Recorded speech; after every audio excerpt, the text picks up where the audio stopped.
नमस्कार दोस्तों, स्वागत है आप सभी लोगों का। दोस्तों आज हम देखने वाले हैं ज्ञान बिंदु जेएस एकेडमी की तरफ से जो हमारा एक नया प्रैक्टिस सेट बुक निकाला गया है क्वेश्चन बैंक करके। ये बहुत ही बेहतर तरीके से बुक इसमें बनाया गया है, क्योंकि इसका जो बुक का डिस्कशन दिया गया है दोस्तों बहुत ही बेहतर है। आप कोई सा भी मार्केट में किताब देखेंगे, इससे बेहतर हमको आज तक और अभी तक कोई बेस्ट बुक नहीं लगा, क्योंकि इसमें डिस्कशन बहुत अच्छा तरीके से दिया गया है। अगर आप पूरा डिस्कशन अभी याद कर लेते हैं तो 50% बिहार दरोगा का जो तैयारी है इसी किताब से हो जाएगा। ठीक है, तो इसमें 2008 से लेकर के 2022 तक जितना भी आपका बिहार दरोगा का एग्जाम हुआ है सभी इसमें पेपर देखने को मिलेगा। शिफ्ट 1 शिफ्ट 2 चाहे प्री हो चाहे मेंस हो, सभी इसमें आपका यहाँ पे दिया गया है। तो चलिए वीडियो को शुरू करते हैं। आज का पहला प्रश्न क्या है देखते हैं। और ये जो आज का पेपर है दोस्तों, ये हमारा मेंस का पेपर है, मुख्य परीक्षा का है। और ये आपका 29 नवंबर 2020 को जो एग्जाम हुआ है उसी का पेपर हम देखने वाले हैं।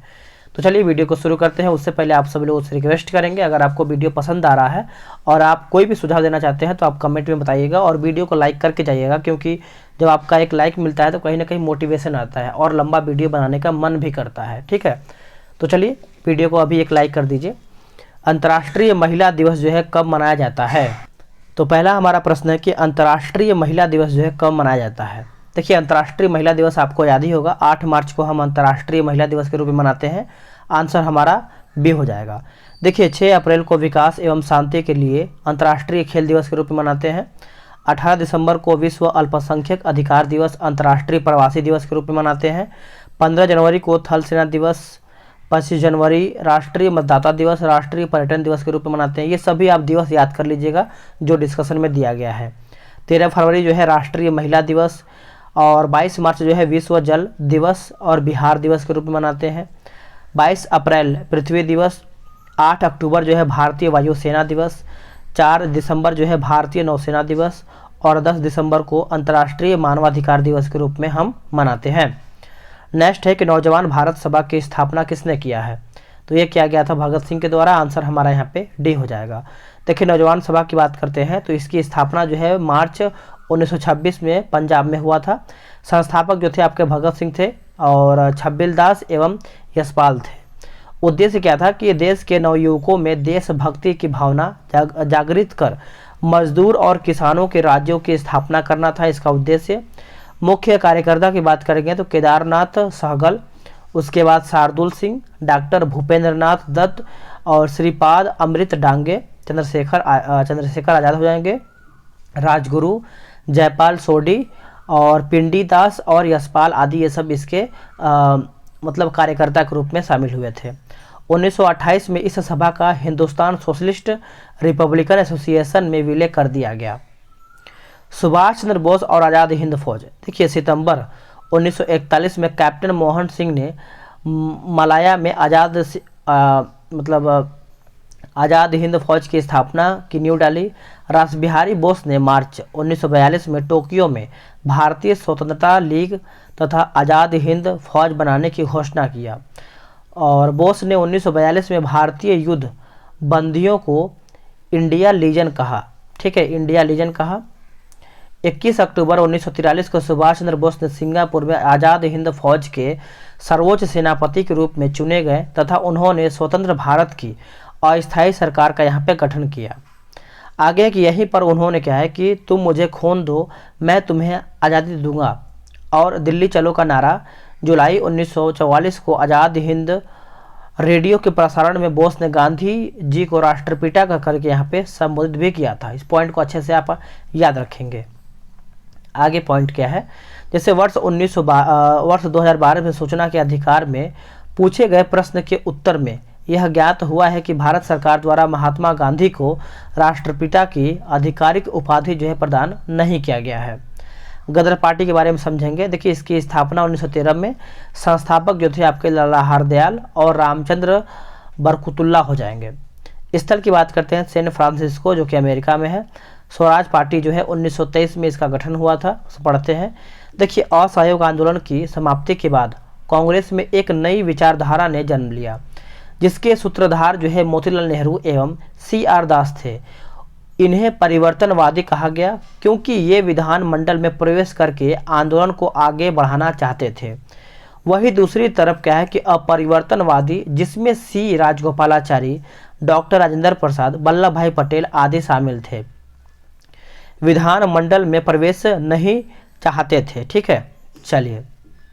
कांग्रेस के 1922 में गया अधिवेशन जो अध्यक्ष थे सी आर दास में मोतीलाल नेहरू और सी आर दास ने कांग्रेस से त्यागपत्र दे दिया और मार्च 1923 को इलाहाबाद में कांग्रेस के अंतर्गत स्वराज पार्टी की स्थापना की। इसके जो अध्यक्ष थे सी आर दास एवं महासचिव जो थे दोस्तों मोतीलाल नेहरू थे। चलिए नेक्स्ट क्वेश्चन है कि भारत में वरीयता का सही क्रम चुन करके आपको बताना है। वरीयता का उत्तर हो जाएगा राष्ट्रपति, उपराष्ट्रपति, प्रधानमंत्री, राज्यों के राज्यपाल, भूतपूर्व राष्ट्रपति, इसका उत्तर हो जाएगा। देखिए अगर हम बात करते हैं अग्रता सूची, देखिए व्यक्तियों की रैंक तथा अग्रता क्रम के संबंध में निम्नलिखित सारणी जिसे राष्ट्रपति ने अनुमोदित किया इस प्रकार है, पढ़ते हैं।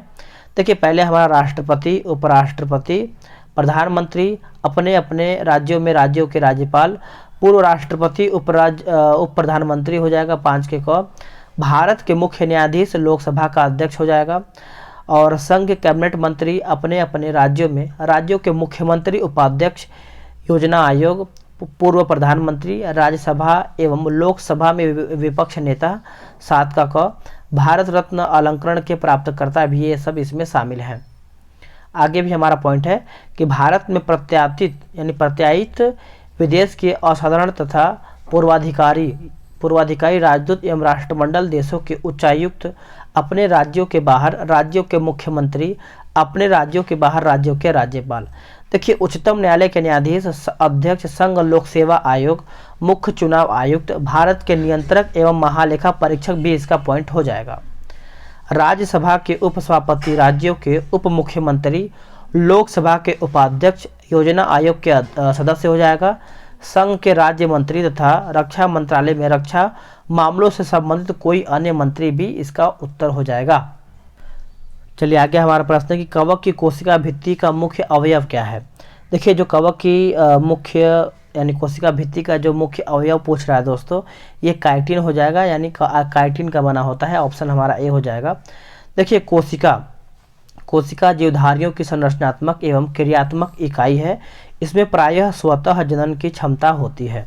कोशिका संरचना की अगर हम बात करते हैं दोस्तों, तो कोशिका का जो निर्माण है विभिन्न घटकों से होता है जिन्हें कोशिकांग कहते हैं। प्रत्येक कोशिकांग एक विशिष्ट कार्य करता है।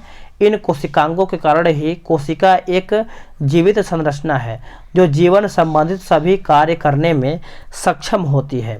जीवों के सभी प्रकार की कोशिकाओं में एक ही प्रकार के कोशिकांग जो है पाए जाते हैं। अध्ययन की सुगमता की दृष्टि से कोशिका को 3 भागों में विभाजित जो है किया जा सकता है, जिसमें से कोशिका झिल्ली, कोशिका द्रव्य, फिर केंद्रक हो जाएगा। ठीक है, देखिए कोशिका भित्ति की बात करते हैं तो पादप कोशिकाएं चारों ओर से एक मोटे और कड़े आवरण द्वारा घिरी रहती है। इसी आवरण को कोशिका भित्ति कहते हैं। कोशिका भित्ति मुख्यतः सेल्यूलोज की बनी होती है। यह पारगम्य होती है। सेल्यूलोज एक जटिल पदार्थ है जो पादप कोशिकाओं को संरचनात्मक दृढ़ता प्रदान करता है। इसी कारण क्या है, कोशिका भित्ति कड़ी और निर्जीव होती है। कोशिका भित्ति एक पौधे, बैक्टीरिया, कवक आदि की कोशिका का मूल घटक है। जीवाणु का कोशिका भित्ति जो है आपका पेप्टिडोग्लाइकन का बना होता है। ठीक है, बात करते हैं हम यहाँ पे लिग्निन। देखिए लिग्निन जटिल कार्बनिक बहुलक का एक वर्ग है जो संवहनी पौधों और कुछ शैवालों के समर्थन ऊतकों में एक महत्वपूर्ण संरचनात्मक सामग्री बनाती है। ठीक है, बात करेंगे हम लिग्निन विशेष रूप से लकड़ी और छाल में सेल दीवारों के निर्माण में विशेष रूप से महत्वपूर्ण है, क्योंकि वे जो है कठोरता उधार देते हैं और आसानी से घूमते नहीं हैं।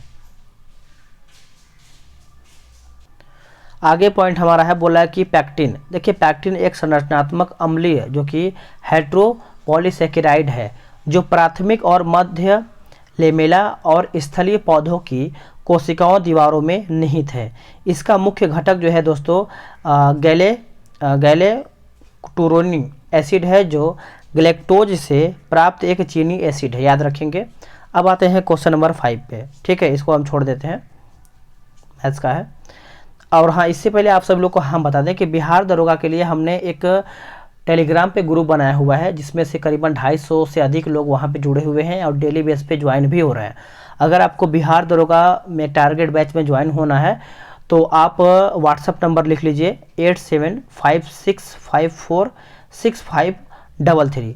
इस पर आप व्हाट्सअप कीजिएगा बिहार दरोगा करके। मैं आपको किस तरीके से ज्वाइन होना है पूरा प्रोसेस बताऊंगा। और डेली सुबह के टाइम एक प्रैक्टिस सेट दिया जाता है डिस्कशन के साथ। और ये प्रक्रिया जो है जब तक बिहार दरोगा प्री नहीं होता है तब तक आप हमसे जुड़े रहेंगे। मार्केट में जितना भी सेट आएगा, चाहे कितना भी सेट हो, आपके लिए बेहतर हो, वो सब आपको डेली बेस पे, जैसे एक सेट अभी क्राउन का चल रहा है, जैसे क्राउन खत्म होगा फिर दूसरा सेट स्टार्ट हो जाएगा। ठीक है।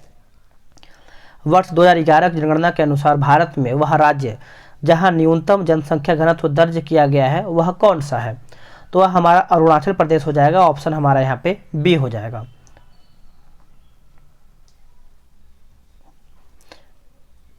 चलिए 7 नंबर देखते हैं क्वेश्चन हम। एक सेकेंड देखिए 7 में बोल रहा है कि पॉलिशदार पाषाण उपकरण किस युग की विशेषता है? तो इसका आंसर हमारा यहाँ पे ऑप्शन नंबर डी हो जाएगा, नव पाषाण। इसमें देखिए बहुत डिस्कशन जो है लंबे चौड़े के तरीके से दिया गया है, तो हम थोड़ा सा देख लेते हैं इसमें जो इम्पोर्टेंट है। या फिर आप टारगेट बैच में ज्वाइन होंगे तो इसमें आपका पीडीएफ दिया जाएगा, तो आप वहाँ से भी देख सकते हैं। ठीक है, क्योंकि थोड़ा सा इसमें फंड जो है छोटा छोटा दिख रहा है। तो चलिए इसको हम जूम इन करके देखते हैं क्वेश्चन नंबर 8 से, क्योंकि हम पूरा इसका 1 से लेकर के 100 तक क्वेश्चन का डिस्कशन करेंगे। पूरा वीडियो को देखिएगा और सभी आपका डिस्कशन होगा। राज्य विधान परिषद के संबंध में निम्नलिखित में से कौन सा कथन जो है सत्य नहीं है, यानी कौन इसमें हमारा गलत है? देखिए, महाराष्ट्र एवं तेलंगाना राज्य में द्विसदनात्मक विधानमंडल सही है। विधान परिषद के सदस्यों की अधिकतम संख्या जो है विधानसभा के सदस्यों की 1/3 है, सही है। न्यूनतम जो सदस्य संख्या है दोस्तों 60 है, जो कि ये गलत हो जाएगा। ठीक है, ये बात करते हैं हम यहाँ पे। देखिए, बात करें सदस्यों की कुल संख्या, कम से कम यहाँ पे 40, कम से कम यहाँ पे 40 हो सकता है, इस प्रकार से आपका यहाँ पे दिया गया है। यहाँ देखिए लिखा गया है कि 40, इसी वाला गलत है। बाकी कुल सदस्यों का 1/3 भाग स्थानीय निकायों के सदस्यों द्वारा निर्वाचित जो है होता है। पढ़ते हैं विधान परिषद। देखिए, किसी राज्य में विधान परिषद की सदस्य स्थापना और समाप्ति का प्रावधान जो है अनुच्छेद 169 में दिया गया है। उसके बाद विधान परिषद राज्य विधान मंडल का उच्च सदन होता है। वर्तमान में केवल 6 राज्य, जिसमें से उत्तर प्रदेश 100, कर्नाटक 75, महाराष्ट्र का 78, बिहार का 75, आंध्र प्रदेश का 58 तथा तेलंगाना का 40 में विधान परिषद जो है विद्यमान है। ठीक है, आगे कि विधान परिषद के कुल सदस्यों की संख्या उस राज्य की विधानसभा के कुल सदस्यों की संख्या की 1/3 से अधिक नहीं हो सकती है, किंतु किसी भी अवस्था में विधान परिषद के सदस्यों की कुल संख्या जो है 40 से कम नहीं हो सकती है। आगे है कि विधान परिषद का सदस्य बनने के लिए न्यूनतम आयु सीमा 30 वर्ष है। विधान परिषद के प्रत्येक सदस्य का जो कार्यकाल होता है 6 वर्ष का होता है, किंतु प्रति दूसरे वर्ष 1/3 सदस्य जो है अवकाश ग्रहण करते हैं, वह उनके स्थान पर नवीन सदस्य जो है निर्वाचित होते हैं। यदि कोई व्यक्ति किसी सदस्य की मृत्यु या त्यागपत्र द्वारा हुई आकस्मिक रिक्ति को भरने के लिए निर्वाचित होता है तो वह सदस्य जो है शेष अवधि के लिए ही सदस्य रहता है, यानी जो पहला छोड़ के गया, जितना उसका समय बचा हुआ है बस उतना ही रहता है। ठीक है, वह यानी 6 वर्ष के लिए नहीं। विधान परिषद के सदस्यों का जो निर्वाचन अनुपातिक प्रतिनिधित्व की एकल संक्रमणीय मत पद्धति द्वारा ही होता है। विधान परिषद के कुल सदस्यों के 1/3 सदस्य जो है राज्य की स्थानीय स्वशासी संस्थाओं के एक निर्वाचक मंडल द्वारा निर्वाचित होते हैं। 1/12 सदस्य उन स्नातकों द्वारा निर्वाचित होते हैं जिन्होंने कम से कम 3 वर्ष पूर्व जो है स्नातक की उपाधि जो है प्राप्त कर ली हो।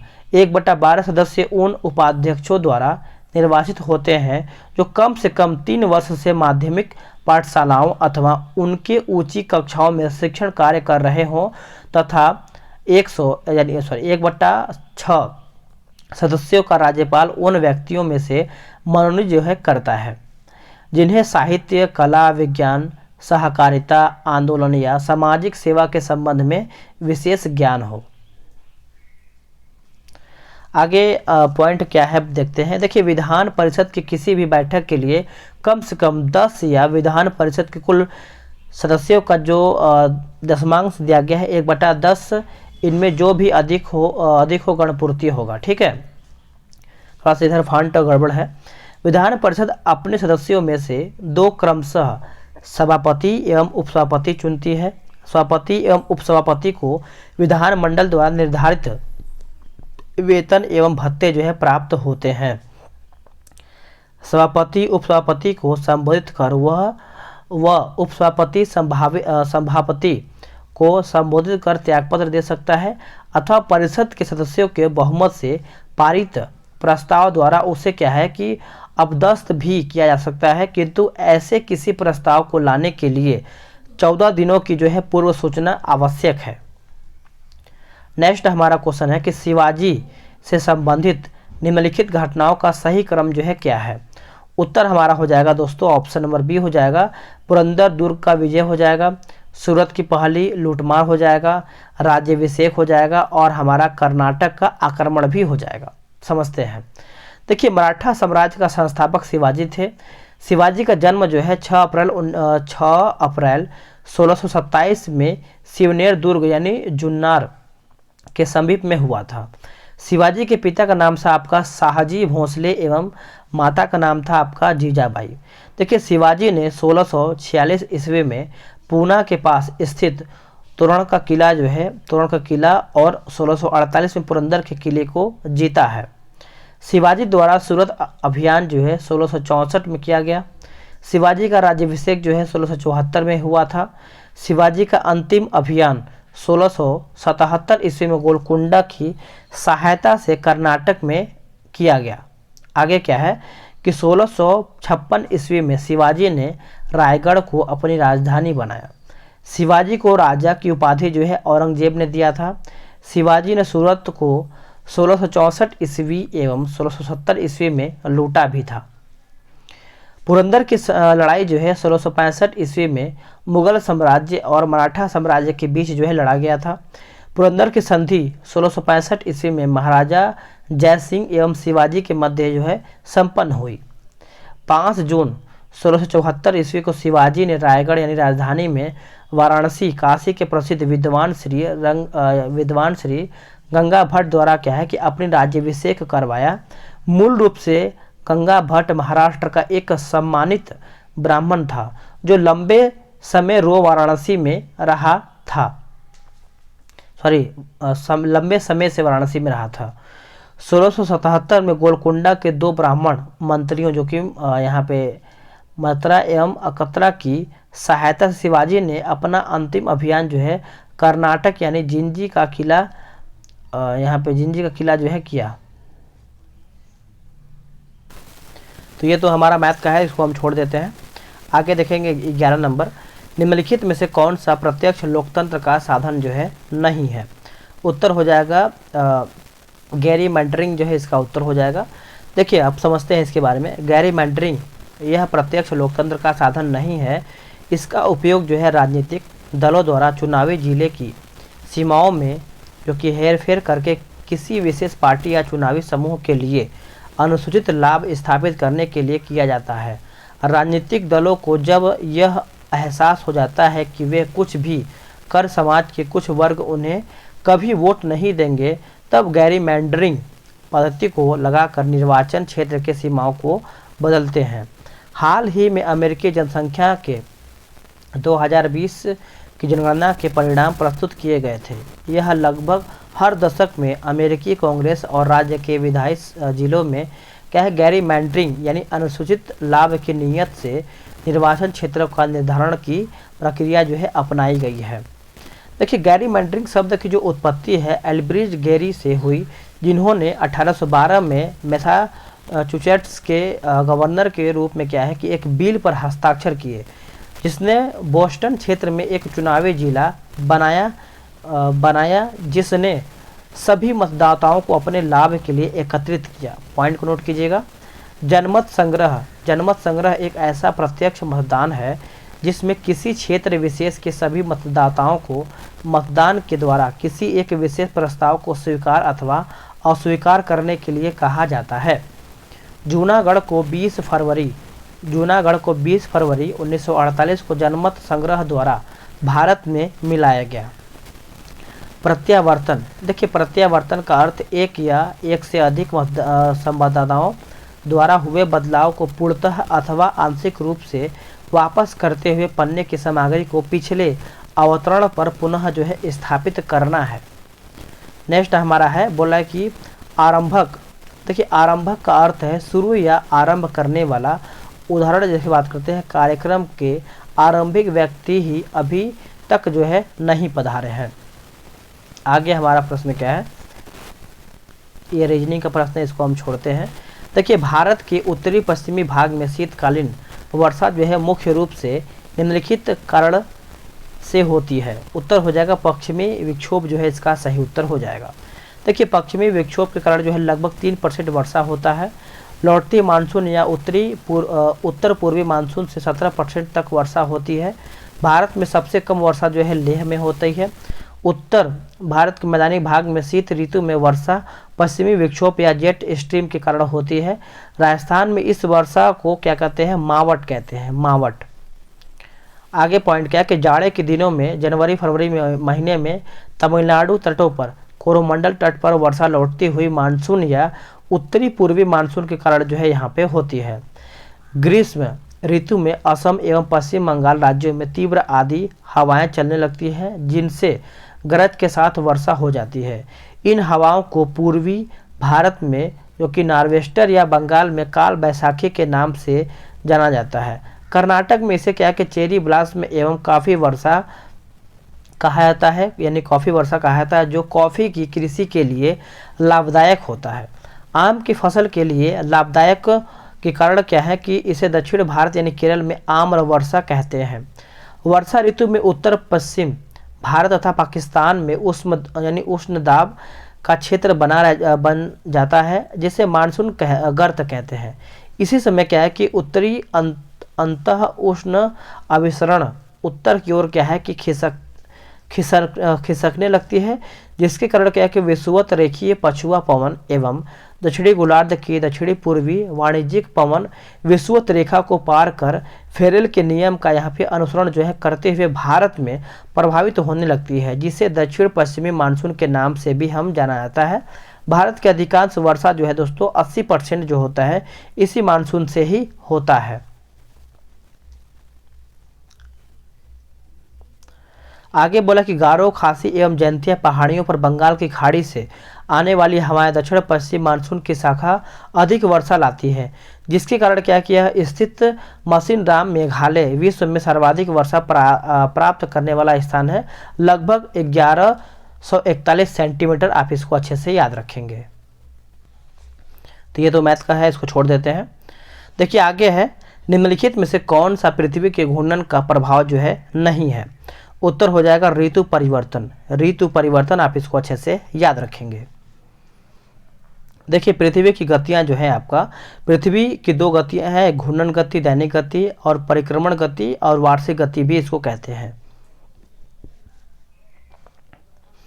देखिए घूर्णन अथवा दैनिक गति, पृथ्वी अपने कक्ष पर पश्चिम से पूरब में घूमती है, जिसे पृथ्वी की घूर्णन परिभ्रमण कहते हैं। यह परिभ्रमण करने में 24 घंटे दैनिक गति प्रभाव दैनिक गति के दिन और रात का होना। देखिए ग्लोब पर किसी स्थान की स्थिति या निर्धारण, दैनिक ज्वार भाटों में समय का अंतर होना, ये सब याद रखेंगे। आगे है नोट। देखिए पृथ्वी का अक्ष अपने कक्षा तल के साथ जो है 66.5 डिग्री का कोण बनाता है। परिक्रमण अथवा वार्षिक गति पढ़ते हैं। देखिए अपने अक्ष पर घूमने के साथ साथ सूर्य की एक परिक्रमा या एक चक्कर लगाने में पृथ्वी द्वारा लिया गया समय जो है परिक्रमण अथवा वार्षिक गति कहलाता है। एक चक्कर पूरा करने में लिया गया समय 365 दिन 6 घंटे 48 मिनट का समय लगता है। 23 सितंबर और 21 मार्च को पृथ्वी पर दिन व रात बराबर होता है। वार्षिक गति का प्रभाव, देखिए दिन में, देखिए बोला कि वार्षिक गति का प्रभाव, दिन में सूर्य की ऊंचाई में अंतर, दिन व रात की लंबाई में अंतर। उसके बाद ऋतु परिवर्तन होना। देखिए कर्क और मकर रेखा का निर्धारण, 22 दिसंबर को सूर्य मकर रेखा पर लंबवत चमकती है और 21 जून को क्या है कि कर्क रेखा पर। विषुवत वृत्त पर दिन और रात की अवधि जो है समान होती है। आगे है, आपातकाल की उद्घोषणा हो तब निम्नलिखित में से कौन से मूल अधिकार को छोड़ करके अन्य सभी मूल अधिकारों के परिवर्तन के लिए न्यायालय में जाने का जो है अधिकार निलंबित रहता है। उत्तर हो जाएगा अनुच्छेद 20 और अनुच्छेद 21 जो है इसका सही उत्तर हो जाएगा। चलिए आगे देखते हैं। आगे के राष्ट्रीय आपात, देखिए अनुच्छेद 352, इसकी घोषणा जो है निम्नलिखित में से किसी भी आधार पर राष्ट्रपति के द्वारा जो है की जाती है। एक में आपका युद्ध, दूसरा में बाह्य आक्रमण और सशस्त्र विद्रोह, इसका उत्तर हो जाएगा। देखिए अनुच्छेद 358 एवं 359, अनुच्छेद 358 अनुच्छेद 19 द्वारा दिए गए मूल अधिकारों के निलंबन से संबंधित है, जबकि अनुच्छेद 359 अन्य मूल अधिकारों के निलंबन यानी अनुच्छेद 20 एवं 21 द्वारा जो प्रदत्त अधिकारों को छोड़कर से संबंधित है। फंड थोड़ा सा गड़बड़ हो गया है, क्या बताया जाए। चलिए आगे देख लेते हैं। बोल रहा है 19 नंबर, क्या बोला है कि एफला विष का उत्पादन जो है होता है। एफला विष का उत्तर क्या हो जाएगा, कवक द्वारा। ऑप्शन हमारे यहाँ पे डी सही उत्तर हो जाएगा। देखिए एफ्लाटॉक्सिन यानी एफला विष जहरीले, कैंसरजन और उत्परिवर्तनजन होते हैं जो कुछ माल्डों द्वारा जो है उत्पादित होते हैं। एफ्लाटॉक्सिन नामक पदार्थ जो है पालतू पशुओं के लिए हानिकारक होता है, याद रखेंगे सभी लोग। एफ्लाटॉक्सिन नामक पदार्थ जो है एस्परजिलियस फ्लैप्स नामक कवक से प्राप्त किया जाता है, जो कि विषैला पदार्थ होता है। कवक का जो है दोस्तों यहाँ पे देखिए लिखा गया है, कवक जो है हरित लवक हरित यहाँ पे संकेंद्रीय संवहन ऊतक रहित, ये आपका थैलोफाइटा होता है, याद रखेंगे। कवक का जो अध्ययन होता है दोस्तों माइकोलॉजी कहलाता है। पर्णहरित विहीन होने के कारण जो है कवक अपना भोजन स्वयं नहीं बना पाते हैं, अंतः ये जो है विधिपोधी होते हैं। यानी विविध पोषी होते हैं। इसमें संचित भोजन जो है ग्लाइकोजन के रूप में रहता है, याद रखेंगे। इनकी कोशिका भित्ति जो है काइटिन की बनी होती है। शैवाल देखेंगे, एल्गी। देखिए शैवाल एवं शैवाल या एल्गी पादप जगत का सबसे सरल जो है जलीय जीव है, जो प्रकाश संश्लेषण किया जाता है, जो कि इसके द्वारा ही भोजन का निर्माण करता है। ये शैवालों के अध्ययन को फाइकोलॉजी कहते हैं। शैवाल की कोशिका भित्ति जो है सेलुलोज की बनी होती है। अब हम देखेंगे विषाणु यानी वायरस को देखेंगे। देखिए विषाणु अति सूक्ष्म परजीवी कोशिकीय और विशेष न्यूक्लियो प्रोटीन कण है, जो जीवित परपोषी के अंदर जो है रहकर जनन करते हैं। विषाणु को सिर्फ इलेक्ट्रॉन सूक्ष्मदर्शी की सहायता से ही देखा जा सकता है। विषाणुओं के अध्ययन को विषाणु विज्ञान जो है कहा जाता है। यहाँ पे हम देखेंगे जीवाणु। देखिए जीवाणु हरित लवक रहित एक कोशिकीय या बहुकोशिकीय प्रोकैरियोटिक सूक्ष्म जीव जो है होते हैं। जीवाणु वास्तव में पौधे जो है नहीं होते हैं। आगे है राज्यसभा के सदस्यों के चुनाव की प्रक्रिया जो है ग्रहण की गई है, तो ये आपका हो जाएगा दक्षिण अफ्रीका के संविधान से। ऑप्शन हमारा यहाँ पे बी हो जाएगा। राज्यसभा के सदस्यों के चुनाव की प्रक्रिया जो दक्षिण अफ्रीका के संविधान से ग्रहण किया गया है। नेक्स्ट है कि बोला कि प्यूनिक युद्ध डैश के मध्य लड़ा गया था। प्यूनिक युद्ध तो रोम और कार्थेज के बीच में लड़ा गया था। आंसर हमारा बी हो जाएगा। देखिए प्यूनिक युद्ध जो है 264 ईस्वी पूर्व से लेकर के 146 ईसा पूर्व के मध्य यूरोप के प्रदेशों एवं भूमध्य सागर में कार्थेज एवं रोमन सैनिकों के बीच में यहाँ पे हुआ था। प्रथम युद्ध 261 से 41 ईसा पूर्व कार्थेज के सेनापति जो कि सेंथिफस हैमिल्कर एवं रोमन सेना के मध्य हुआ। इसमें कार्थेजों की जो है पराजय हुई थी। आगे क्या है, द्वितीय जो दूसरा युद्ध हुआ था 218 से लेकर के 201 ईसा पूर्व कार्थेज के सेनापति हैनिबल एवं रोमन सैनिकों के मध्य हुआ था। इसमें क्या क्या हैनिबल की पराजय हुए। थोड़ा सा खांसी आ रहा है, इसकी वजह से बोलने में दिक्कत हो रहा है, ठीक है। जो तीसरा युद्ध हुआ था और 149 से 146 ईसा पूर्व के इस युद्ध में कार्थेज की पराजय एवं रोमन की विजय हुआ था। आगे क्या है कि आनुवांशिक विकार जिसमें केंद्रक में 47 क्रोमोजोम हो जाते हैं, तो क्लाइनफेल्टर सिंड्रोम हो जाएगा। ऑप्शन हमारा ए सही उत्तर हो जाएगा। यह एक आनुवांशिक स्थिति है जिसमें पुरुष एवं अतिरिक्त एक्स गुणसूत्र के साथ जो है पैदा होता है। आगे है कि क्लाइनफेल्टर सिंड्रोम पुरुषों में 2 या अधिक एक्स गुणसूत्रों के कारण होता है। प्रायः XXY होते हैं। इसमें एक अतिरिक्त एक्स गुणसूत्र की उपस्थिति के कारण जो है विषण होते हैं, पर उसमें क्या कि शुक्राणु नहीं बनते हैं। ऐसे पुरुष नपुंसक होते हैं। आगे है क्लाइनफेल्टर सिंड्रोम एक पीढ़ी से दूसरी पीढ़ी में जाने वाला रोग नहीं है, बल्कि गर्भाधान के बाद जो है अचानक हुई आनुवांशिक गड़बड़ी की वजह से होता है। इसमें ग्लाइकोट में गुणसूत्रों की संख्या सामान्य से अधिक 47 हो जाती है। ऐसे जाइगोट से उत्पन्न पुरुषों में स्त्रियों चित्त एवं स्तन स्त्रियों के समान जो है विकसित हो जाते हैं। ऐसे पुरुष जो है नपुंसक होते हैं। आगे है निम्नलिखित में से कौन सा मुख्यमंत्री के विषय में सही नहीं है, यानी कौन इसमें हमारा गलत है। तो देखते हैं हम इसको। देखिए, अंतर्राज्यीय परिषद का सदस्य सही है। आपातकाल के दौरान जो है राजनीतिक स्तर पर वह मुख्य प्रबंधक होता है, सही है। राज्य योजना बोर्ड का अध्यक्ष सही है। राज्य मानवाधिकार आयोग का अध्यक्ष, यही हमारा यहाँ पे गलत हो जाएगा। देखिए, मुख्यमंत्री के बारे में समझते हैं कि संविधान के अनुच्छेद 164 यह प्रावधान करता है कि मुख्यमंत्री की नियुक्ति जो है राज्यपाल करेगा। साधारणतः वैसे व्यक्ति को मुख्यमंत्री नियुक्त किया जाता है जो विधानसभा में बहुमत जो है दल का नेता होता है। मुख्यमंत्री ही शासन का मुख्य प्रवक्ता है और मंत्री परिषदों की बैठकों की अध्यक्षता करता है। वह योजना बोर्ड का अध्यक्ष होता है। वह अंतर्राज्यीय परिषद और नीति आयोग का सदस्य होता है। इन दोनों परिषदों की अध्यक्षता जो है प्रधानमंत्री द्वारा की जाती है। आपातकाल के दौरान राजनीतिक स्तर पर वह मुख्य प्रबंधक होता है। चलिए आगे है कि 91वां संविधान संशोधन अधिनियम 2003 के अनुसार मुख्यमंत्री सहित संपूर्ण मंत्रिपरिषद का आकार जो है राज्य की विधानसभा की कुल सदस्य संख्या के 15% से अधिक नहीं होगी, लेकिन मुख्यमंत्री सहित संपूर्ण मंत्रिपरिषद की कुल संख्या 12 से कम नहीं होनी चाहिए। जब कभी राज्यपाल कोई बात मंत्रिपरिषद तक पहुंचाना चाहता है तो वह मुख्यमंत्री के द्वारा ही यह कार्य करता है। राज्यपाल के सारे अधिकारों का प्रयोग जो है मुख्यमंत्री ही करता है।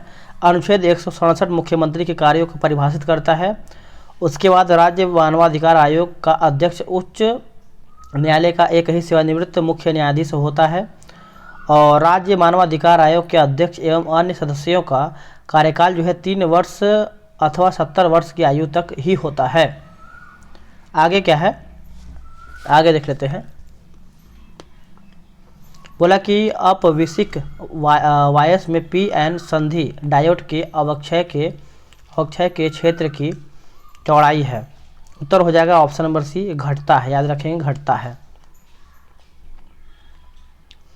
देखिए, पश्चविशिक वायस में पी-एन संधि डायोड के अवक्षय क्षेत्र की चौड़ाई बढ़ती है।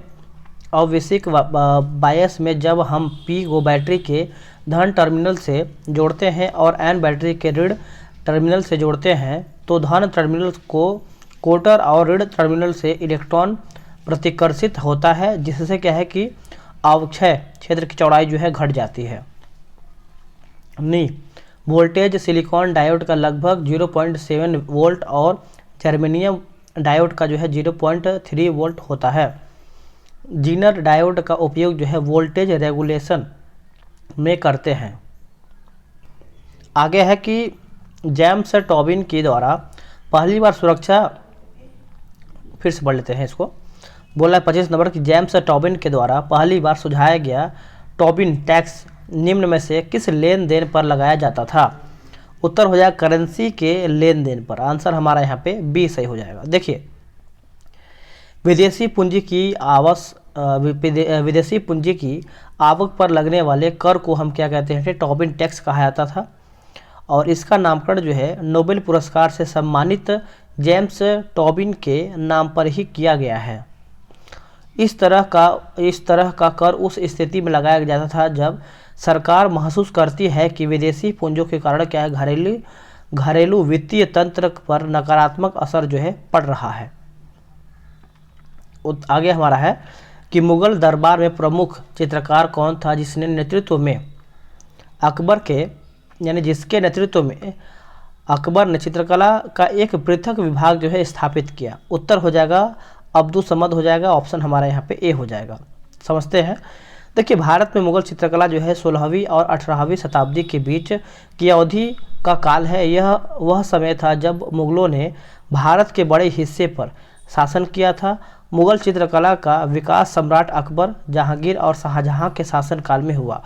मुगल चित्रकला का रूप जो है फारसी और भारतीय शैली का मिश्रण के साथ ही विभिन्न सांस्कृतिक पहलुओं का संयोजन भी है। भारत की मुगल चित्रकला हुमायूं के शासनकाल के दौरान विकसित हुई।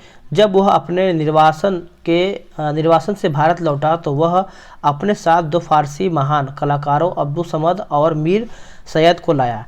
इन दोनों कलाकारों ने स्थानीय कलाकारियों में अपनी स्थिति दर्ज कराई और सीधे मुगल चित्रकला का विकास हुआ। आगे क्या है कि अकबर के समय के प्रमुख चित्रकार जैसे मीर अली, दसवंत बसावन, ख्वाजा अब्दुल समद, मुकुंद आदि थे। आईने अकबरी में कुल 17 चित्रकारों का उल्लेख है, जिनमें क्या है कि 13 हिंदू थे। अब्दुल समद व मीर सैयद अली को मुगल चित्रशैली का संस्थापक जो है माना जाता है। अकबर ने मोहम्मद हुसैन कश्मीरी को जरी कलम तथा अब्दुल समद को जीरी कलम की उपाधि जो है प्रदान किया था। दीन ए इलाही धर्म का प्रधान पुरोहित अकबर था। अकबर के दरबार के प्रसिद्ध चित्रकार अब्दुल समद था। अकबर के दरबार का प्रसिद्ध संगीतकार तानसेन था और दसवंत एवं बसावन अकबर के दरबार के चित्रकार थे। इसके आगे देखिए, इसमें क्या है कि मैथ दिया गया था, इसको हम छोड़ देते हैं, आगे चलते हैं। आगे है कि कृषि का काटो और जलाओ प्रतिरूप जो है भारत के किस राज्य प्रदेश में प्रचलित है। उत्तर हो जाएगा हमारा ऑप्शन नंबर डी, उत्तर पूर्वी में। देखिए, काटो जलाओ कृषि का मतलब जो है झूम खेती है, जिसके अंतर्गत जो है पेड़ पौधों को काट कर ज़मीन साफ किया जाता है और फिर काटे गए पेड़ पौधों को जलाया जाता है। वह पोटास से भरपूर हो जाती है, जिससे क्या है कि मिट्टी में पोषक तत्व जो है बढ़ जाते हैं। आगे कि भारत में किसी उद्योग को कोकिंग कोयला के आयात की अपेक्षा होती है, तो इस्पात उद्योग, ऑप्शन हमारा यहाँ पे सी हो जाएगा। देखिए, लौह इस्पात में खनिज पदार्थों के रूप में लौह अयस्क, कोकिंग कोयला, मैग्नीज, रॉक फॉस्फेट, डोलामाइट, सोरा, क्रोमियम, निकेल एवं अल्प मात्रा में कार्बन जो है 0.03 से लेकर के 1.0% का यहाँ पे प्रयोग किया जाता है। स्टेनलेस स्टील जो कि लोहे और क्रोमियम का मिश्रण है में कार्बन का प्रयोग जो है इसकी कठोरता प्रदान करने एवं क्रोमियम का ताप सहनशीलता बढ़ाने एवं धब्बा रहित स्टील के लिए किया जाता है। भारत में कोककारी यानी कोकिंग कोयले की कमी के कारण क्या है, इसका आयात जो है मुख्यतः ऑस्ट्रेलिया से किया जाता है। आगे है कि विश्वेश्वरैया स्टील लिमिटेड भद्रावती एक ऐसा इस्पात संयंत्र है जो कोयले की स्थानीय आपूर्ति पर निर्भर न कर चारकोल अथवा लकड़ी के प्रयोग पर आधारित है। अर्थात यह संयंत्र जो है कोयला उत्पादक के क्षेत्र में बहुत दूर है। आगे प्रश्न है कि निम्न में से कौन सा प्रत्यक्ष कर का उदाहरण नहीं है। उत्तर हो जाएगा वस्तुओं और सेवाओं पर कर, आंसर हमारा यहाँ पे डी हो जाएगा। देखिए, इसको समझते हैं अच्छे तरीके से। यह एक प्रकार का अनिवार्य भुगतान है जो किसी व्यक्ति को अनिवार्य रूप से सरकार को देना पड़ता है, जो कर आधार से संबंधित होता है तथा जिसके बदले करदाता को आवश्यक रूप से कोई लाभ नहीं प्राप्त होता है। और बोला कि कर आधार से आशय उससे है जो जिसको आधार बना कर कर लगाया जाता है, जैसे आयकर का आधार आय। कर दो प्रकार के होते हैं, जैसे प्रत्यक्ष तथा अप्रत्यक्ष कर। प्रत्यक्ष कर हम उन करों को प्रत्यक्ष कर कह सकते हैं जिनके मौद्रिक तथा वास्तविक बोझ जो है अर्थात कर के उत्पन्न कराधात अथा करापात उसी व्यक्ति पर पड़ते हैं जिनके ऊपर जो है सरकार कर लगाती है। अप्रत्यक्ष कर जैसे जिन करों को वास्तविक बोझ को विवर्तित किया जा सकता है, उन्हें अप्रत्यक्ष कर कहते हैं। प्रत्यक्ष कर देखते हैं जैसे केंद्र सरकार के प्रत्यक्ष कर, जैसे व्यक्तिगत आयकर हो जाएगा, निगम कर, उपहार कर और आस्तिक कर, संपत्ति कर ये होता है। व्यय कर, पूंजी लाभ कर, लाभांश कर, ब्याज कर, प्रतिभूति व्यवहार कर, ये सब आदि हो जाएगा। ठीक है।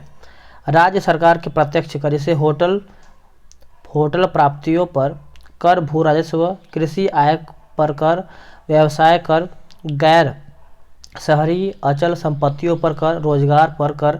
आप इसको अच्छे से याद रखेंगे। जैसे अप्रत्यक्ष कर क्या है, केंद्र सरकार के अप्रत्यक्ष कर जैसे सीमा शुल्क हो जाएगा, सीमा शुल्क आयात निर्यात पर लगाया जाने वाला कर, केंद्रीय उत्पाद शुल्क, केंद्रीय बिक्री कर, सेवा कर, ये सब इस पॉइंट को अच्छे से याद रखेंगे। आगे है कि संस्कृति और शिक्षा का अधिकार वर्णित है। उत्तर हो जाएगा अनुच्छेद 29 एवं 30 में। देखिए मौलिक अधिकार की बात करते हैं तो इसे संयुक्त राज्य अमेरिका के संविधान से लिया गया है। इसका वर्णन जो है संविधान के भाग 3 में अनुच्छेद 12 से 35, संविधान के भाग 3 को भारत का अधिकार पत्र कहा जाता है। इसे मूल अधिकार का जन्मदाता भी कहा जाता है। नोट, मैग्ना कार्टा एक फ्रांसीसी शब्द है, प्रयोग इंग्लैंड में 1215 ईस्वी में। मौलिक अधिकारों में संशोधन हो सकता है एवं राष्ट्रीय आपात के दौरान अनुच्छेद 352 जीवन एवं व्यक्तिगत स्वतंत्रता के अधिकार को छोड़कर अन्य मौलिक अधिकारों को स्थगित जो है किया जा सकता है। ये असीमित नहीं है लेकिन वाद योग्य होते हैं। राज्य उन पर युक्ति प्रतिबंध लगा सकता है। प्रतिबंध का कारण जो है उचित है या नहीं, इसका निर्णय जो है अदालत करती है। अदालत मौलिक अधिकार की सुरक्षा के लिए व्यक्ति उच्च न्यायालय अनुच्छेद 226, उच्चतम न्यायालय अनुच्छेद 32 के तहत जो है जा सकता है। यह आवश्यक नहीं है कि केवल उच्च न्यायालय के खिलाफ ही वहां अपील को लेकर जाया जा सके। जैसे इसमें दिया गया मौलिक अधिकार जैसे समता या समानता का अधिकार अनुच्छेद 14 से 18, स्वतंत्रता का अधिकार 19 से 22, शोषण के विरुद्ध अधिकार 23 से 24, धार्मिक स्वतंत्रता का अधिकार 25 से 28 और संस्कृति और शिक्षा संबंधित अधिकार 29 से 30 और संवैधानिक उपचारों का अधिकार अनुच्छेद 32। हमारा मौलिक अधिकार करीबन 6 है, पहले 7 था, अब कम हो गया है। निम्नलिखित में से किसने रैयतवाड़ी बंदोबस्त जो है आरंभ किया है? उत्तर हो जाएगा थॉमस मुनरो। थोड़ा सा देखिए खांसी आ रहा है, उसकी वजह से क्या है कि कहीं कहीं बोलने में दिक्कत हो रहा है और लगातार खांसी आ रहा है, इसकी वजह से वीडियो रोकना पड़ रहा है। तो आप इसको थोड़ा सा समझ लीजिएगा आज, और थोड़ा सा हल्का फुल्का दिक्कत है तो कहीं ना कहीं आप इसको अच्छे से देखिएगा। ठीक है। थॉमस मुनरो ने रैयतवाड़ी व्यवस्था बंदोबस्त जो है आरंभ किया। रैयतवाड़ी व्यवस्था हम इसको देखते हैं। देखिए किसानों के साथ व्यक्तिगत रूप से किए गए लगान समझौते को रैयतवाड़ी व्यवस्था कहा गया है। इस व्यवस्था के अंतर्गत ब्रिटिश भारत की 51% भूमि है। 1792 ईस्वी में रैयतवाड़ी व्यवस्था बारामहल जिले में पहली बार टर्नल रीड द्वारा जो है लागू की गई है। 1820 ईस्वी में यह व्यवस्था जो है मद्रास में लागू कर दी गई और इसे क्या है सुचारू रूप से चलाने के लिए क्या है मुनरो को मद्रास का गवर्नर नियुक्त किया गया। 1825 ईस्वी में यह व्यवस्था जो है बम्बई में लागू कर दी गई तथा 1858 तक यह व्यवस्था जो है संपूर्ण दक्कन और अन्य क्षेत्रों में लागू कर दिया गया। यह व्यवस्था की मुख्य विशेषता निम्न है, क्या है देखते हैं। जैसे आगे हमारा है कि सरकार और किसान के बीच कोई बिचौलिया जो है वर्ग नहीं था। भूमि का स्वामित्व तो किसानों को दिया गया जिससे वे भूमि का विक्रय कर सकते थे एवं गिरवी रख सकते थे।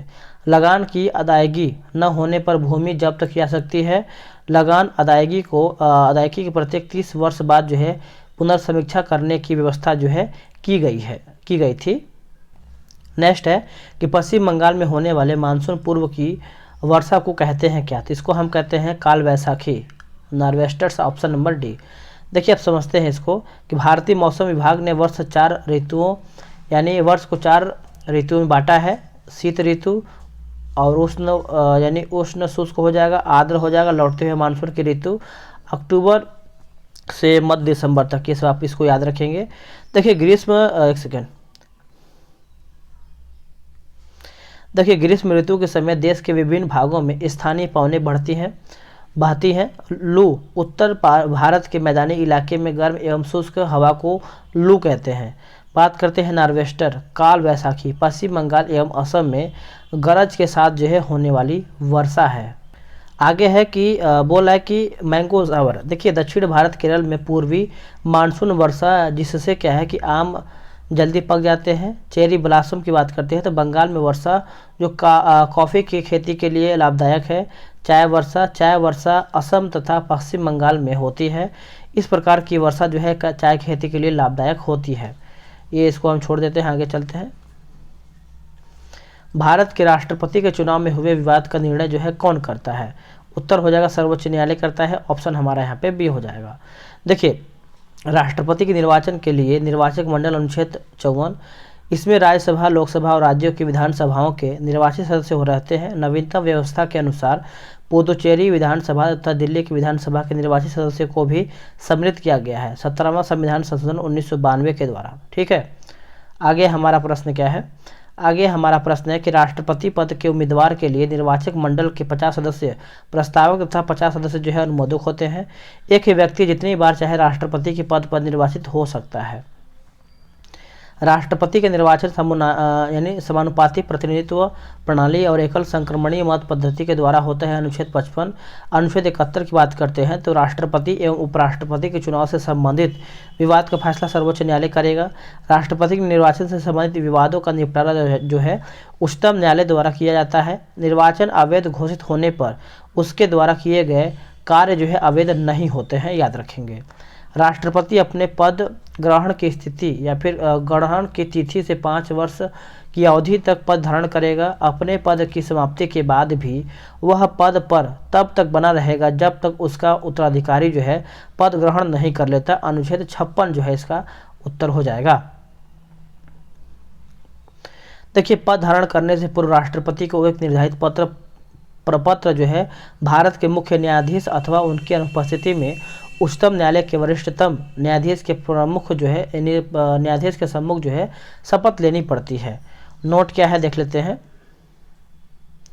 देखिए, अनुच्छेद 77(1) के अनुसार भारत सरकार की समस्त कार्यपालिका कार्यवाही राष्ट्रपति के नाम से हुई कहीं जाएगी। अनुच्छेद 77(3) के अनुसार राष्ट्रपति भारत सरकार का कार्य अधिक सुविधापूर्वक किए जाने के लिए जो है मंत्रियों में उक्त कार्य के आवंटन के लिए जो है नियम बनाएगा। इस पॉइंट को याद रखेंगे। आगे है कि भोपाल गैस दुर्घटना में विषाक्त गैस जिसका रिसाव हुआ था, ये तो सभी को पता है, मिथाइल आइसोसाइनेट हो जाएगा। आंसर हमारा यहाँ पे सी सही उत्तर हो जाएगा। देखिए, 3 दिसंबर 1984 को घटित भोपाल गैस त्रासदी भारत के इतिहास में काला अध्याय जिसे शायद ही कभी भुलाया जा सकेगा। भोपाल स्थित यूनियन कार्बाइड प्लांट में 3 दिसंबर को आधी रात में मिथाइल आइसोसाइनेट के रिसाव के कारण जो है हजारों की तादाद में लोगों की यहाँ पे मृत्यु हो गई। कार्बन मोनोऑक्साइड और एथाइल आइसोसाइनेट हाइड्रोजन साइनाइड इसका याद रखेंगे। 37 नंबर हमारा ये मैथ्स का प्रश्न है, इसको हम छोड़ देते हैं, आगे चलते हैं। ये भी हमारा रीजनिंग का प्रश्न है, इसको भी हम छोड़ देते हैं। आगे है कि दक्षिण पूर्व एशिया के वृद्धि त्रिकोण में सम्मिलित हैं। उत्तर हम इसका देख लेते हैं। देखिए, इसमें हमारे जो है सिंगापुर, मलेशिया, इंडोनेशिया दक्षिण पूर्व एशिया के वृद्धि त्रिकोण में शामिल हैं। ठीक है, ये सब याद रखेंगे। आगे है कि बोला कि निर्विरोध निर्वाचित होने वाले भारत के प्रथम राष्ट्रपति कौन है?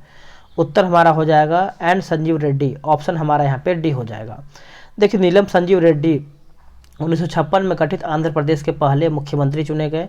आंध्र प्रदेश के 2 बार मुख्यमंत्री रहे संजीव रेड्डी केंद्र सरकार में कई बार मंत्री बने। उन्हें 1967 में लोकसभा का स्पीकर बनाया गया। ठीक है, वीडियो रिपोर्ट यानी मीडिया रिपोर्ट के अनुसार 1969 में इंदिरा गांधी प्रधानमंत्री थी। अचानक राष्ट्रपति जाकिर हुसैन की मृत्यु के बाद जो है राष्ट्रपति पद खाली हो गया। कांग्रेस संसदीय बोर्ड के अध्यक्ष के लिए इंदिरा गांधी ने बाबू जगजीवन राम को नामित किया, जो बाकी नेताओं ने नीलम संजीव रेड्डी का नाम आगे कर दिया। इस घटना ने कांग्रेस के 2 भागों का यहाँ पे यानी कांग्रेस के 2 भाग होने का जो है रास्ता यहाँ पे बना दिया था। आगे की पूर्व राष्ट्रपति प्रणब मुखर्जी ने 1969 में राष्ट्रपति पद के दौरान हुए घटनाक्रम को एक इंटरव्यू बताया। उनके अनुसार राष्ट्रीय कार्य समिति ने नेताओं के 10 वोटों में से 6 वोट नीलम संजीव रेड्डी पाकर कांग्रेस संसदीय दल के अध्यक्ष बने। इसके साथ ही राष्ट्रपति पद के उम्मीदवार हो गए। राष्ट्रपति बनने के चाह रखने वाले तत्कालीन उपराष्ट्रपति वी गिरी नाराज हो गए। वह राष्ट्रपति के लिए निर्दलीय खड़े हो गए। प्रधानमंत्री इंदिरा गांधी ने वी गिरी का समर्थन किया। इस चुनाव में क्या है कि नीलम संजीव रेड्डी हार गए और वी गिरी जो है राष्ट्रपति बने। इसके द्वारा कांग्रेस 2 हिस्सों में जैसे ओ और आर में बंट गया। राष्ट्रपति चुनाव में वी गिरी के जीतने पर और लोकसभा चुनाव में अपनी हार से निराश संजीव रेड्डी ने राजनीति से दूरी बना ली और खेती किसानों से जुड़ गए। 1975 में नीलम संजीव रेड्डी जयप्रकाश नारायण के मनाने पर राजनीति में लौटे और छठी लोकसभा चुनाव में भारी अंतर से जीत हासिल की। इसके बाद जो है 1977 में नीलम संजीव रेड्डी लोकसभा के स्पीकर नियुक्त किए गए। इसके 2 साल बाद ही उन्हें सर्वसम्मति से निर्विरोध जो है राष्ट्रपति चुन लिया गया। आगे है, निम्न में से कौन सा हाइड्रोजन का समस्थानिक नहीं है? उत्तर हो जाएगा इट्रियम यानी ऑप्शन हमारे यहाँ पे डी सही हो जाएगा।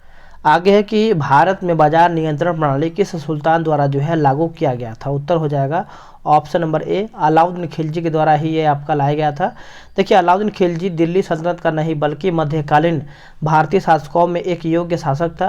वह एक प्रतिभा संपन्न एवं दूरदर्शी शासक था। अलाउद्दीन खिलजी के अनेक आर्थिक सुधारों में सबसे अधिक महत्वपूर्ण स्थान उसकी मूल्य निर्धारण योजना अथवा बाजार नियंत्रण की नीति को दिया जाता है। इसका उल्लेख बर्नी ने अपनी पुस्तक तारीख ए फिरोजशाही में किया है। अलाउद्दीन खिलजी की साम्राज्यवादी विस्तार नीति और मंगोल आक्रमणों ने इसके लिए विशाल सेना रखना अनिवार्य कर दिया था। इस पर काफ़ी खर्च आता था। सेना में होने वाले खर्च में कमी लाने के उद्देश्य से अलाउद्दीन ने सैनिकों का वेतन निर्धारित कर दिया था। अतः यह आवश्यक था कि सैनिकों को इस सीमित वेतन में ही दैनिक आवश्यकताओं की वस्तुओं उपलब्ध कराई जा सके। अतः वस्तुओं का मूल्य जो है निर्धारित करना आवश्यक हो सके। इस पॉइंट को आप याद रखेंगे। आगे है कि अकबर द्वारा 1567 से 68 में चित्तौड़ पर आक्रमण के समय मेवाड़ का शासक कौन था? उत्तर हो जाएगा Rana Uday Singh. Option number B इसका सही उत्तर हो जाएगा। देखिए, अकबर द्वारा चित्तौड़ यानी मेवाड़ पर आक्रमण करने के कई कारण थे, जिनमें 2 प्रमुख था। राणा उदय सिंह ने अकबर के शत्रु बाज बहादुर व विद्रोही मिर्जाओं को संरक्षण प्रदान किया था। मेवाड़ दिल्ली एवं गुजरात के मार्ग में पड़ता था, अतः गुजरात जो है मेवाड़ विजय आवश्यक था। आगे पॉइंट है 1562 में बोला कि अकबर द्वारा अजमेर की शेख मोइनुद्दीन चिश्ती की दरगाह की यात्रा के समय उसकी मुलाकात जो है आमेर के शासक राजा भारमल से हुई। भारमल प्रथम राजदूत था जिसने स्वेच्छा से अकबर की अधीनता स्वीकार की। कालांतर में भारमल या बिहारी मल की पुत्री से अकबर ने विवाह कर लिया, जिससे जहांगीर पैदा हुआ। अकबर ने भारमल के पुत्र दत्तक जो कि भगवान दास एवं पौत्र मानसिंह को उच्च मनसब प्रदान किया। आप इस पॉइंट को अच्छे से याद रखेंगे। आगे है कि पटाखों से निकलने वाली हरी ज्वाला जो है निम्न के कारण जो है उत्पन्न होती है। उत्तर हो जाएगा बेरियम। ऑप्शन हमारा यहाँ पे डी हो जाएगा। लोकसभा के प्रथम विपक्ष नेता कौन थे? उत्तर हो जाएगा राम सुभग सिंह। ऑप्शन हमारा यहाँ पे सी हो जाएगा। पढ़ते हैं। देखिए, लोकसभा ने 1969 तक विपक्ष के लिए एक आधिकारिक नेता को मान्यता नहीं दी थी। दिसंबर 1969 में कांग्रेस पार्टी को संसद में मुख्य विपक्षी दल के रूप में मान्यता दी, जबकि इसके नेता राम सुभग सिंह विपक्षी नेता भूमिका निभाते हैं। लोकसभा में विपक्ष के नेता लोकसभा के एक निर्वाचित सदस्य हैं जो भारत की संसद के निचले सदन में अधिकारित विपक्ष का नेतृत्व जो है करते हैं। आगे क्या है? विपक्ष का नेता लोकसभा में सबसे बड़े राजनीतिक दल का संसदीय अध्यक्ष होता है जो सरकार में नहीं होता है, बशर्ते कि उक्त राजनीतिक दल के पास जो है लोकसभा में कम से कम 10% सीटें जो है हो। आगे क्या है? ग्लूकोज का एक अणु एंजाइम उत्प्रेरित श्रृंखलाओं की अभिक्रियाओं द्वारा पायरुविक अम्ल को 2 अणुओं में टूट जाता है। इस प्रक्रिया को डैश कहते हैं। उत्तर हो जाएगा हमारा ग्लाइकोलाइसिस जो है इसका सही उत्तर हो जाएगा। आगे है गारो खासी जयंतियाँ पहाड़ी जो है किस राज्य में स्थित है? सभी को पता है मेघालय में। ऑप्शन हमारा यहाँ पे बी हो जाएगा। ठीक है। देखिए, इसका निर्माण जो है मालवा पठार के सम्मान यानी समान युग में हुआ था। पहाड़ियों का नाम विशेष रूप से उस क्षेत्र में पाई जाने वाली जनजातियों के नाम पर रखा गया है। मेघालय को पूर्व का स्कॉटलैंड भी कहा जाता है। ठीक है। गारो, यह मूल रूप से दक्षिण गारो हिल्स जिले में पाई जाती है। वे मूल रूप से तिब्बती वर्मा जाति के परिवार के हैं। आगे है कि डेविस कप का संबंध जो है किस खेल से है? उत्तर हो जाएगा टेनिस से। ऑप्शन हमारा यहाँ पे सी सही उत्तर हो जाएगा। इस खेल की उत्पत्ति मिस्र या मध्य पूर्व में हुआ है, याद रखेंगे। और क्या है देख लेते हैं। इसका नाम जो है टिनिस, मिस्र में एक शहर जिसको अरबी में टिनिस कहा जाता था, जे के नाम पे रखा गया है। विंबलडन टेनिस टूर्नामेंट की शुरुआत जो है 1961 में हुई थी। पुरुष विजेता जो है आपका रॉड लीवर तथा महिला विजेता आपका एंजेला मार्टिन थी। कप एवं ट्रॉफियाँ: Davis Cup, Wimbledon Open Championship, Federation Cup, Grand Slam Cup और हॉफमैन कप, ऑस्ट्रेलियाई Open Championship, French Open Championship, अमेरिकी Open Championship, World Tennis Cup, ये सब इत्यादि में आता है। आगे है, निम्नलिखित में से कौन सा युग्म जो है सुमिलित नहीं है? उत्तर हो जाएगा मझगांव डाक लिमिटेड जो है हमारा गोवा, जो कि यही गलत है। बाकी garden rich ship limited Kolkata, Goa shipyard limited Vasco D gamma, उसके बाद हिंदुस्तान शिपयार्ड लिमिटेड आपका विशाखापट्टनम सही है। आगे है कि राज्यसभा साधारण विधेयक को अधिकतम लंबित कर सकता है। उत्तर हो जाएगा 6 माह के लिए। ऑप्शन हमारे यहाँ पे सी जो है सही उत्तर हो जाएगा। नेक्स्ट है, ये सब हमारा मैथ्स का प्रश्न है, इसको हम छोड़ देते हैं, आगे चलते हैं। आगे राष्ट्रपति के द्वारा किसी अपराध में दंड को कुछ समय के लिए निलंबन जो है करना कहलाता है क्या? तो ये आपका प्रविलंबन हो जाएगा। आंसर हमारा यहाँ पे डी हो जाएगा। भारतीय राज्यों का आज़ादी के समय पुनर्गठन मुख्यतः किस आधार पर किया गया था? उत्तर हो जाएगा भाषाई आधार पर। आंसर हमारा 53 का ए सही उत्तर हो जाएगा। निम्नलिखित में से कौन सा युग्म यानी संपादक और समाचार पत्र सम्मिलित नहीं है? उत्तर हो जाएगा Annie Besant, servant of India, servant society of India, यही हमारा गलत हो जाएगा। देखिए एनी बेसेंट का यहाँ पे गलत है। सर्वेंट ऑफ इंडिया सोसाइटी जो है आपका यहाँ पे देखा जाए तो गोपाल कृष्ण गोखले जो है माने जाते हैं। बाकी जो सही उसको हम देख लेते हैं।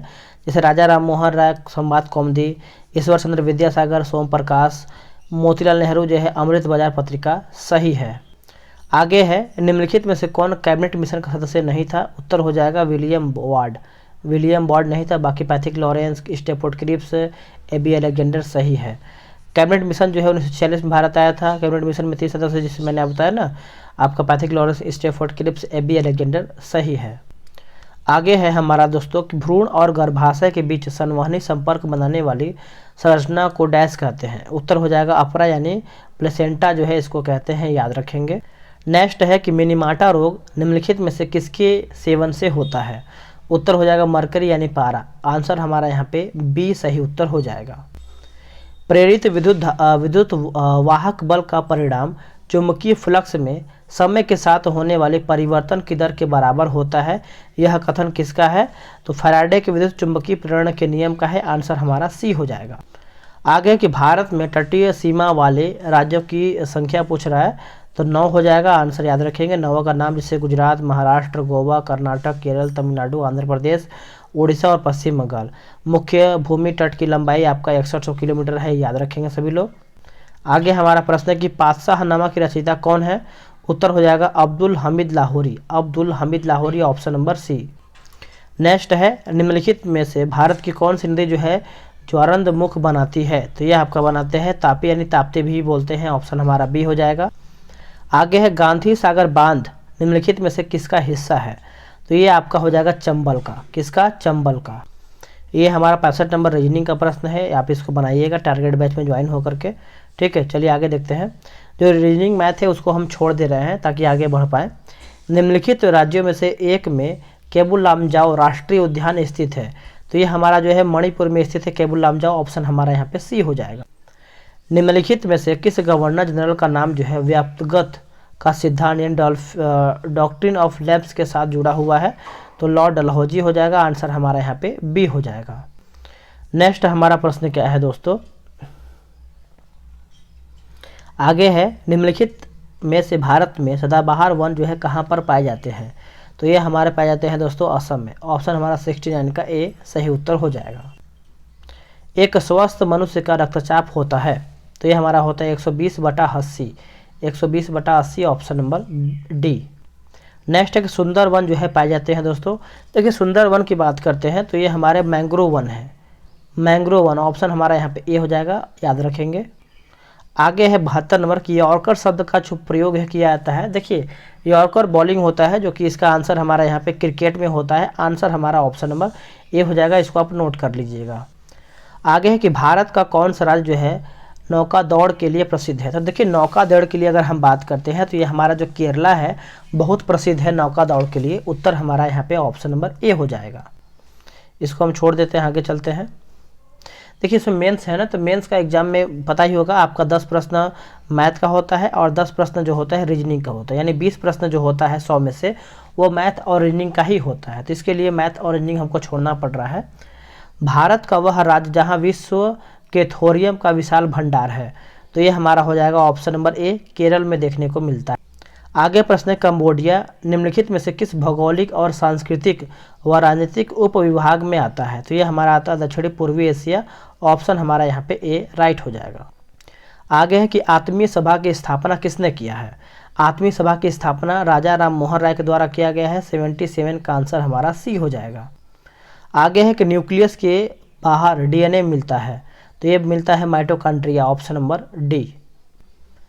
निम्न में से कौन सा कथन सही है, यानी सत्य कौन सा है। तो दो सम संख्याओं का गुणन जो है हमेशा सम होता है, उत्तर हमारा यहाँ पे डी हो जाएगा। ये सब इसको हम छोड़ ही देते हैं क्योंकि मैथ रीजनिंग आप आराम से पीडीएफ के थ्रू बनाएंगे। ये व्हाट्सअप नंबर लिख लीजिए 8756546533, आप इस पर व्हाट्सअप कीजिएगा बिहार दरोगा, मैं आपको ग्रुप में ज्वाइन करने का पूरा प्रोसेस बता दूंगा। निम्नलिखित गुप्त शासकों में से किसने अश्वमेध यज्ञ की जो है अश्वमेध यज्ञ जो है संपादित किया है। उत्तर हो जाएगा समुद्रगुप्त, ऑप्शन नंबर बी। इसको हम छोड़ देते हैं 81 नंबर, आते हैं 82 पे।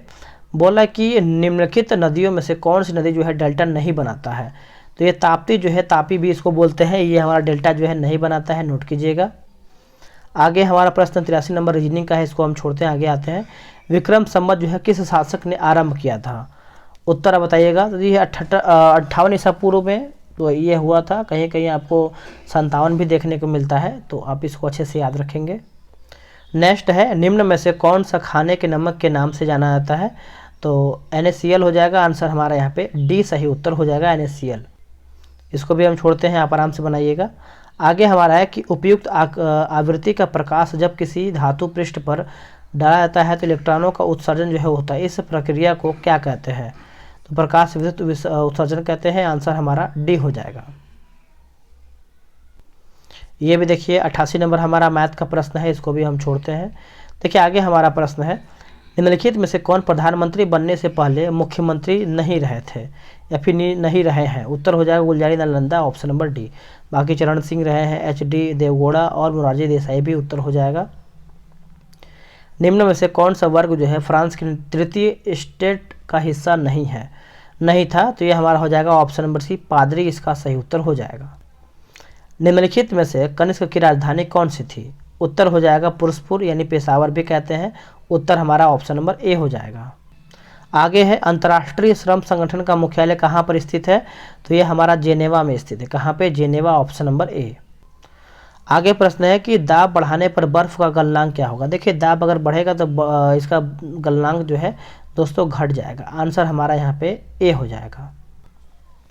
ये हमारा रीजनिंग मैथ का प्रश्न है, इसको हम छोड़ते हैं, ये भी वही है, ये भी मैथ का ही प्रश्न है। 97 नंबर 98 देखते हैं,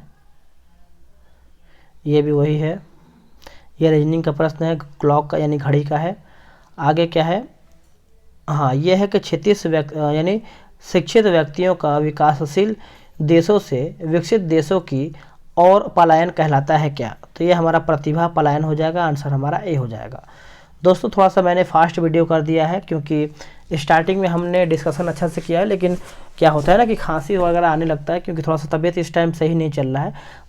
बोलते बोलते क्या होता है वीडियो बनाने में थोड़ा सा अधिक आने लगता है। ऐसे नॉर्मली तो सही रहेगा, लेकिन जब लगातार आप आधा घंटा 1 घंटा का वीडियो बनाएंगे या फिर आप आधा 1 घंटा बोलेंगे, लेक्चर देंगे, तो खांसी आने लगता है। इसके वजह थोड़ा सा दिक्कत हो रहा है, 1-2 दिन आप समझ लीजिएगा, थोड़ा सा समझिएगा किस तरीके से दिक्कत में हैं हम। वैसे आप स्टार्टिंग में देखेंगे बहुत सारा डिस्कशन हमने अच्छे से कराया है। आगे जो वीडियो आएगा उम्मीद है कि कोशिश करेंगे आपका डिस्कशन अच्छा से हो पाए। वीडियो को लाइक करके जाइएगा। अगर आपको कोई सुझाव देना है, सुझाव वैसे आप यही देंगे कि सर आप पूरा 1 से लेकर के 100 तक आप इसका डिस्कशन अच्छे से कराइए। देखिए मेरा भी मन यही होता है कि मैं डिस्कशन आपको अच्छे से कराऊँ। मैंने स्टार्टिंग में भी बोला था कि मैं आपको पूरा 1 से लेकर के 100 तक पूरा डिस्कशन कराऊँगा, लेकिन थोड़ा सा बोलने में दिक्कत हो रहा है, इसकी वजह से आप समझिएगा, थोड़ा सा आवाज़ भी बैठ गया है। तो वीडियो को लाइक कीजिएगा, शेयर कीजिएगा। और आप सभी लोग के लिए टारगेट बैच मैंने आपको नंबर दिया है व्हाट्सअप 8756546533। आप इसका स्क्रीनशॉट ले लीजिए, आराम से हमको दरोगा के लिए बैच के लिए आप मैसेज कीजिएगा, मैं आपको ग्रुप में ज्वाइन होने का पूरा प्रोसेस बता दूंगा। मिलते हैं एक नई वीडियो में, आज के लिए इतना ही। जय हिंद।